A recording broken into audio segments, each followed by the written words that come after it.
Magandang umaga, ako po si Benison Estareja at meron pa rin tayong update regarding po sa ating minomonitor na si Tropical Depression with local name na Aghon as of 11 a.m.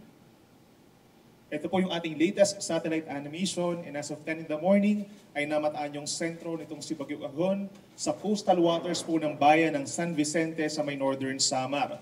Taglay nito ang maximum sustained winds na 55 kilometers per hour malapit dun sa sentro at may gustiness hanggang 85 kilometers per hour.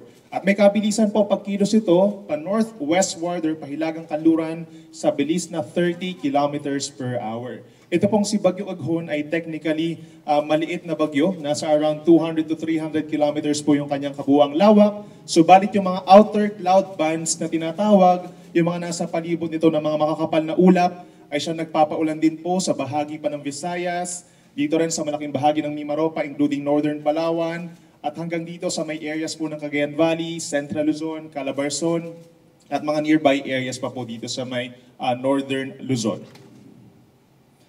Ito po yung ating naitalang mga landfall sa nakalipas po na 24 oras.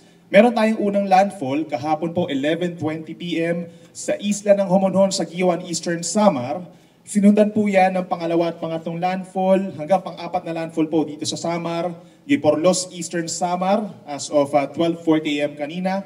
Sa bayan sa probinsya ng Samar, sa Catbalogan, Basyao Island, 4 a.m.